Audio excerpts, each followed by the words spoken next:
Hello, I'm Kelly McFarland, and this is Headlines in History from the Institute for the Study of Diplomacy, where we digest the most important updates from the world of diplomacy and foreign policy and take a short dive into the history of one of the most pressing issues of the day. One of the biggest recent news headlines in international affairs was Henry Kissinger's death on November 29th.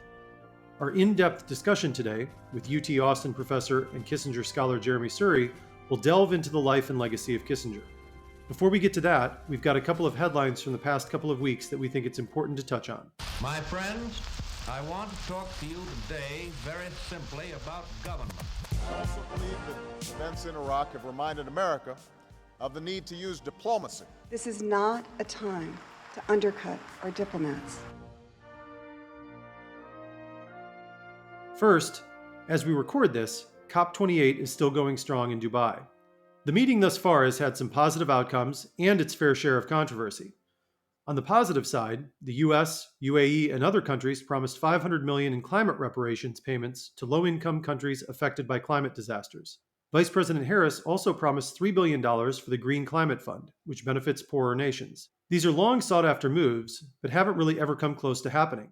As positive an outcome as that is, getting the actual money will now be the hard part. Many countries over the years, including the United States, have pledged money for climate-related funds only to fall short. And with the partisanship in the US around climate change and funding, it may be a hard sell for the administration. Also, as the New York Times noted, quote, John Kerry, President Biden's climate envoy, announced at the talks a new carbon credit initiative in which more than a dozen major companies, including Walmart, Pepsi, and McDonald's, will help developing countries pivot away from fossil fuels toward renewable energy. The creation of the program is a tacit acknowledgement that governments simply aren't putting up the trillions of dollars needed to fund the energy transition. End quote. Countries like Japan and Vietnam also announced large moves to curtail the use of coal and coal-fired energy plants, marking a bad weekend for coal at COP28. On the I didn't see this one coming front, and in reference to the aforementioned controversy, audio of the COP28 president, Sultan Al-Jaber, surfaced in the conference's first few days in which he said there was, quote, no science out there, or no scenario out there, that says that the phase-out of fossil fuel is what's going to achieve 1.5 degrees, end quote. And by 1.5 degrees, he means holding temperatures to a 1.5 degree Celsius rise. Needless to say, this is not a good look for any COP president to be on tape saying. Stay tuned for a deeper dive into COP28 and the conference's outcomes in the new year. Moving on, you may recall from a few months ago that Canadian Prime Minister Justin Trudeau got up in Parliament and accused the government of India of assassinating a Sikh separatist on Canadian soil in June. This led to an outcry from the Indian government, leading New Delhi to expel 41 Canadian diplomats and to muted responses from allies like the United States, who is currently heavily courting India in its competition with China. The story became increasingly more dramatic in late November when a federal indictment was filed in Manhattan against, according to the New York Times, an Indian national who was charged in an assassination plot organized by an Indian government official who was also involved in the June killing of the Canadian Sikh separatist near Vancouver. End quote. Both the murdered Canadian and the targeted American, who according to the New York Times was the general counsel for the New York-based group Sikhs for Justice, were Sikh separatists well known in the Sikh diaspora as advocates for a Sikh homeland to be carved out of the Indian state of Punjab. The Indian government labeled both men as terrorists in 2020, end quote. Sikh separatism has been an issue in Indian domestic politics for decades and saw some serious violence in the 1970s and 80s. This issue will be one to watch in the coming months as it comes at a time when governments in both the United States and India are seeking closer security, tech, and trade ties as a bulwark against China. U.S. officials have reportedly privately taken their concerns to their Indian counterparts, but the muted response in the U.S. speaks to the Biden administration's view of the importance of growing India-U.S. ties.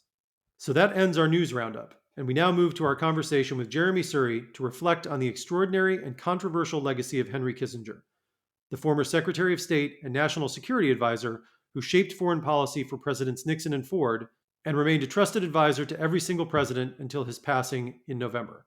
Jeremi Suri holds the Mack Brown Distinguished Chair for Leadership in Global Affairs at the University of Texas at Austin and is the author of 11 books on foreign policy, including Henry Kissinger and the American Century, published in 2009, and his writings appear regularly in Foreign Affairs, the New York Times, and on CNN.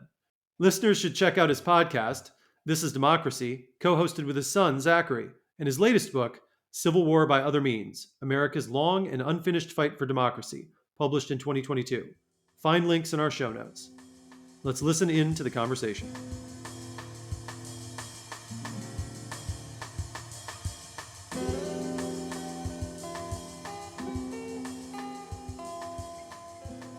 I'm joined today by my friend and diplomatic historian colleague, Jeremi Suri. And Jeremy, welcome to the show and thanks for joining us. Kelly, it's good to be with you, and it's good to talk to such a distinguished group of diplomatic thinkers. Well, you must. Is there somebody who's sitting behind me? I'm not. That I don't see her.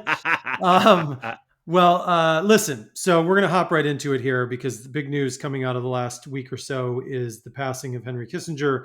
Your first book was on Henry Kissinger. You've spent a lot of time dealing with Kissinger and his era and just the Cold War in general. So, as we talk about Kissinger, can you set the scene for us a little bit and sort of who was Henry Kissinger? You know, I mean, as a academic, you always kind of like, he's the first person that you look at when you're starting out kind of in your graduate career and you're like, he was a PhD and he was Secretary of State. Like, I've still got a chance, you know? Yes, like, exactly. It's like that scene.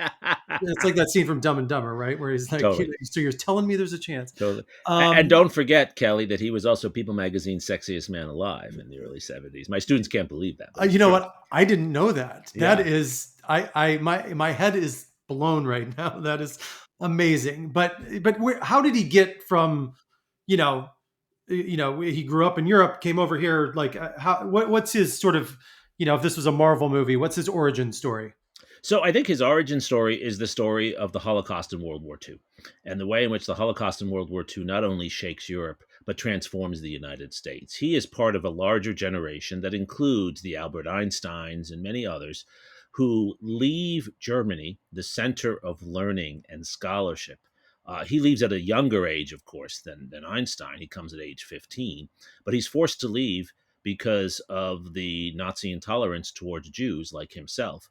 It is not that his family wanted to come to the United States. They came because they had nowhere else to go. They were fortunate they had family in the United States that could sponsor them under immigration laws. I was just going to say, it's fortunate that they even got into the United States. That's correct. And his maternal grandparents were killed by the Nazis, as well as other relatives. So that's what would have happened to him if they had stayed beyond September 1938 when his family left for Germany.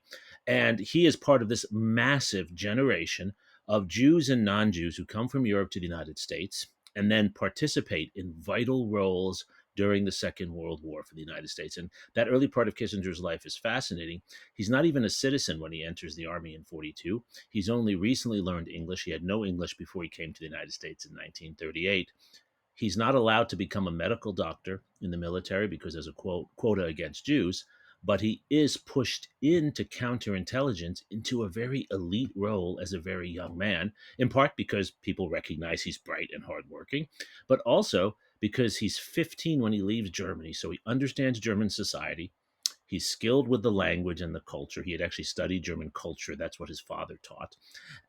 But because he's Jewish, there's no doubt that he's anti-Nazi. So he's well situated to advise high-ranking American military officers who are going into Germany in 44, 45 and need guidance, need help in planning, in understanding the area. As a young man, then, he's in Heidelberg and then later back in Bavaria, advising high-ranking military officers on who the Nazis are, on who they can work with, on how to set up the occupation government. I mean, exactly what we were missing in Iraq and Afghanistan, we have because of this generation like Kissinger. That provides him entree into the corridors of American power because he makes all these connections very early on. I tell my students he was networking as they do on the internet before there was an internet. He's connecting in that way. The circumstances allow that. And who does he become?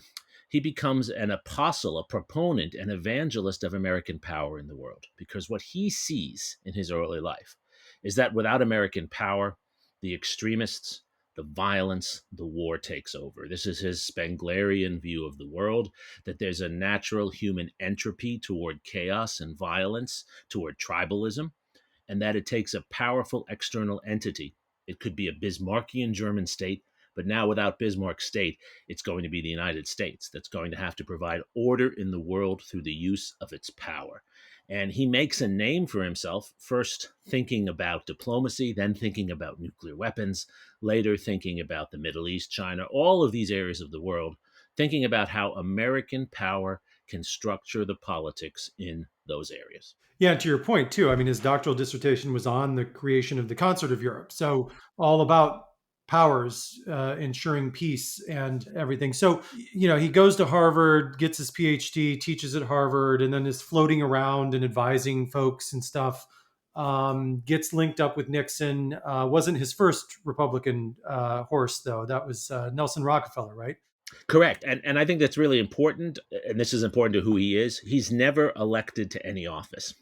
This individual becomes so powerful across decades in the United States without ever winning an election, which is strange in a society that valorizes electoral victory. He also doesn't get power because he starts out with a lot of money or a famous name. What is it? He finds powerful patrons to work for. And if I might say so, and I try to explain this in the book, he ends up playing a role that Jews have traditionally played in many societies as the advisor to the powerful mainstream official, as the court figure. And that's really what he is for Rockefeller, writing speeches for Rockefeller, advising Rockefeller on everything when he's governor of New York and then running for president. And then, as you said, Kelly, so rightly, he then quickly switches horses to do this for Nixon. Yeah, and a part of the story that I think is forgotten that you mentioned early on too is he starts doing this at such a young age when he's in Germany during the occupation after the Second World War, and I think that sort of just creates a momentum in fulfilling those roles as he moves forward, and he sees, like you said, like that gives him entree into the halls of power, and that's something you want to keep having if you've had it once. So understandable. And there's a strength and a weakness in this, and I think all diplomats have had to do this in one way or another. It's a kind of diplomacy, right? And if we're honest, we have to do this as academics within our institutions too. There is some kissing up, and we can make fun of it. But he always has to make the powerful person feel that he's helping that powerful person. That's part of what you do when you're an advisor, when you're the diplomat to the king or the president or whoever you are.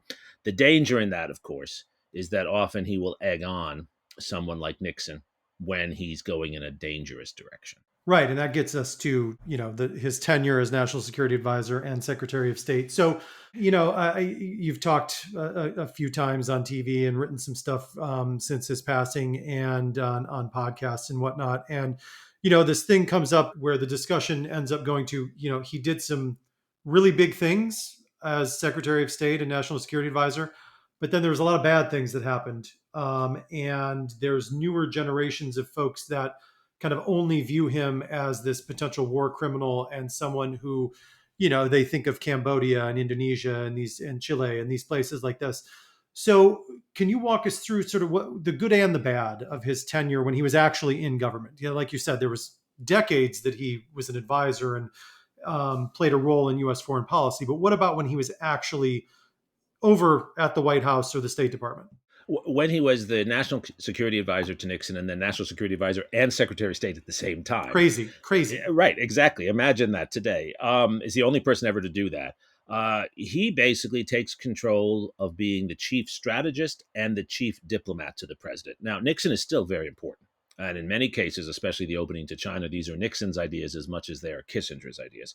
But what's unique is he really is running a one-man show and then bringing the bureaucracy behind him, often keeping the bureaucracy in the dark until he's actually made his decisions, most famously his trip to China in 1971, which is a secret trip. And even the East Asia desk in the State Department is not informed. Well, and the SALT negotiations, like they have a whole back channel where they're basically working it out. Meanwhile, all these folks are working their butt off at, trying to do the SALT negotiations and have no idea. That's exactly right. And poor Gerard Smith, right, one of our most distinguished diplomats, has written a really compelling book about Kissinger making a lot of mistakes because he's not consulting the actual experts at the State Department, right? This is technical stuff. So there are three things I would say about how we can understand his role as the foreign policy czar for Nixon, which is really what he is, right? First, he's trying to centralize power and give Washington the ability to act quickly, nimbly, flexibly as he doesn't think it can in a more bureaucratized environment. That allows him to move quickly, for instance, in opening relations with China. even more famously, the shuttle diplomacy in the Middle East, which is so relevant for now, right? Actually negotiating deals on the fly with Sadat and Rabin and Assad and others. So that's one element of it. The second element of it is in all of these cases, he's bringing American power further into regions. The United States will be more involved, obviously, in China. The United States will be more involved in the Middle East. I remind my students that at the time of the 67 war, the United States is an important actor in the Middle East, but in no way a dominant actor. After 73, Kissinger brings the United States front and center. He excludes the Soviet Union, and the United States really is the power without match in this region. Is why there's a target on our back, of course, thereafter. And then the third thing is, and I already sort of referred to this, he wants to exclude Soviet power. He wants to exclude communism. He's a rabid anti-communist, and he's an anti-communist because he was an anti-fascist for obvious reasons, and he's of that school that Zbigniew Brzezinski was a part of too, believing that communism is red fascism and that this is part of a totalitarian threat. So in the Middle East, in China, and elsewhere, he'll even work with some communists, but it's to exclude the bigger communists, the Soviet Union and others. I think what he accomplishes in many of these cases is he is able to use American power to mediate between Israel and Egypt, for example, and to open fruitful relations, certainly better than what we had before with communist China. The downside is he's often bringing American power to other regions and other conflicts that he doesn't well understand and where he doesn't understand the implications of what he's doing. And that's the story of Chile. I mean, Chile has a long tradition before the early 70s of civilian control of the military. That's good. And it's actually rare in some regions of the world. We, under Kissinger and Nixon's leadership, encouraged the military to stage a coup. And that encourages a whole series of authoritarian, dirty regimes in the region. And I think Latin American citizens of Chile, Argentina, Brazil, Uruguay, are appropriate in criticizing us, and Kissinger in particular, for unleashing a decade of terrible suffering and human rights violations. And I don't think that Kissinger and Nixon even really think that through. The documents they are so shallow in their understanding of this society. So American power works well when you actually understand where you're using it and how you're using it. And it is a dangerous, dangerous weapon in places that we don't understand or care enough about. And I think that's where Kissinger really gets into trouble. And one of the biggest black marks is the bombing of Cambodia. And I heard you in one of your interviews, you talked about the fact that it wasn't just the fact that they're bombing Cambodia, and we're still finding bombs in Cambodia and things that are unexploded, but the fact that they were actually lying to the American people when asked if they were bombing Cambodia. So that's takes it a whole nother level. So can what was going on here in Cambodia? Give us a little brief explanation of what was going on there. Nixon and Kissinger and others, it was not just the two of them, other military leaders were convinced that Cambodia was providing a territory that the North Vietnamese were using to infiltrate the South. And that either Cambodia was doing that willfully or unwillfully is not really the point here, that territory was being used, and that if you were going to isolate South Vietnam, you had to prevent the infiltration of that territory. Ho Chi Minh Trail. Exactly. So there had been pressure actually for months, perhaps even years, to take military action in that area. It was clear Congress did not want that to happen. It was clear the American people, even the supporters of the war.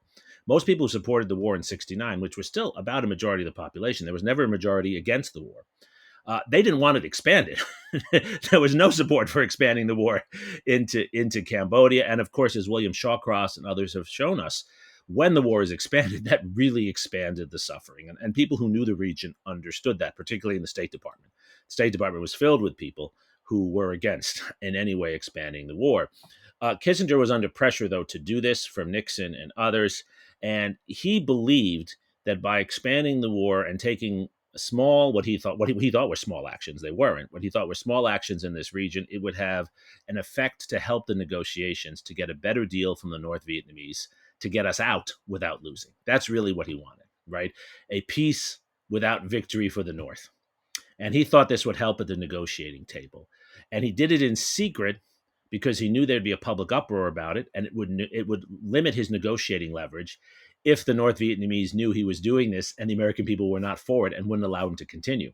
He wanted to make the threat to the North Vietnamese: we can continue doing this unless you give me more of what I want at the table. That's what motivated him. And I would say As I've said elsewhere, it's probably criminal behavior because of the deaths to innocent civilians that he knew about if he had read his briefing papers from the State Department. But it certainly was an impeachable offense. Nixon should have been impeached for this because he was lying to Congress, lying to the American people about the use of the most important power the president has, which is military power, which is not his to use freely and everywhere without congressional oversight. This was actually one of the impeachment charges initially. And then Congress decided to focus on Watergate because they thought that was more prosecutable. But that's where I'd start. I'm comfortable saying that Nixon and Kissinger, through Nixon, should have been impeached for that. The question of war criminality gets difficult only because, not because I don't think it's horrible what happened in Cambodia, but more because I'm not sure that is so far, the bombing of Cambodia, out of the mainstream of American policymaking.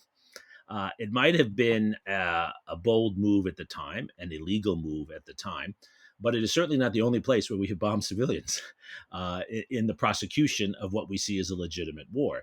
And so I'm just unclear. I have not seen compelling legal analysis for where we would draw that line, because it cannot be that every American policy leader is a war criminal. It makes that a useless concept, it seems to me. Right. Yes, exactly. Yeah. There's got to be a line somewhere. And get you out of here on this quickly, and just to talk a bit about his legacy beyond these controversial issues from the late 60s and early 70s. But you talk about his role from an early stage because of his background on wanting to push for a strong American role in the world. So how has that sort of brought us to where we are today in U.S. foreign policy? And is that sort of his lasting legacy? Well, I think it is. And I think his death occurs at such an interesting moment of potential change or debate in our society, because he doesn't create that point of view, but he pushes it more persuasively than almost anyone else because of his perceived successes in the 1970s, where it becomes mainstream.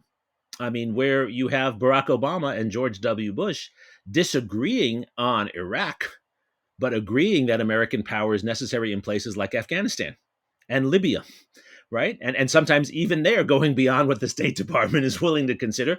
So it becomes mainstream among Democrats and Republicans that America is, in Madeleine Albright's phrase, right, the essential nation. That becomes an unquestioned piece of conventional wisdom until Trump. And Trump brings us back to a pre-World War II. He even calls it America's first, right?